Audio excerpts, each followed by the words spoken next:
एक समय की बात है, एक छोटे से गांव में राम और सीता नाम के कपल रहते थे। उनका एक अर्जुन नाम का बेटा था, जिसकी शादी रिया नाम की लड़की से हुई थी।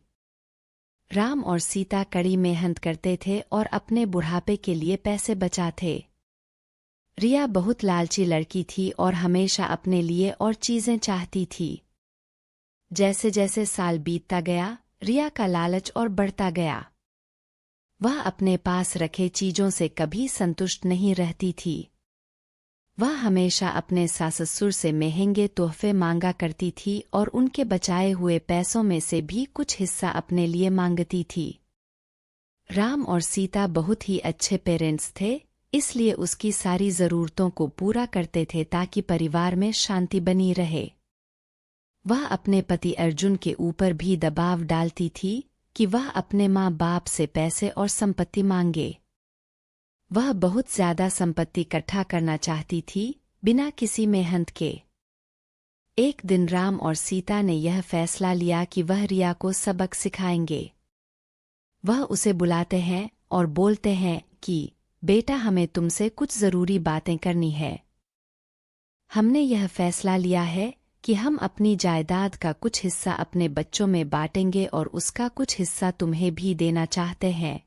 रिया खुशी से झूम उठती है, क्योंकि वह हमेशा से यही चाहती थी। लेकिन राम और सीता के मन में कुछ और ही चल रहा था।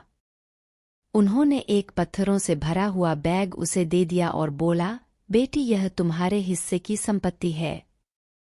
रिया उस बैग को देखकर गुस्सा हो गई। उसने उस पत्थर से भरे हुए बैग को जमीन पर फेंका और जोर से चिल्लाते हुए बोली कि मेरी मजाक उड़ाने की तुम्हारी हिम्मत कैसे हुई? मुझे पैसे चाहिए, ये पत्थर नहीं।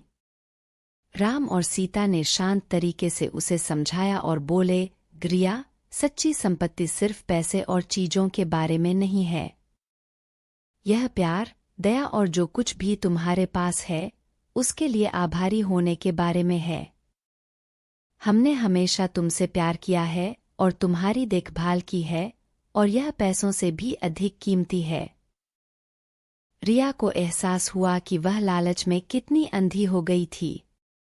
उसको अपने किए गए बर्ताव के लिए पछतावा होने लगता है। उसने अपने सास और ससुर से माफी मांगी और अपने तरीके बदलने का वादा किया। उस दिन के बाद से उसमें बदलाव आया और वह एक अच्छी बहू बन गई। रिया के बदलाव की बात पूरे गांव में फैल गई और सभी ने एक बेहतर इंसान बनने के लिए उसकी प्रशंसा की।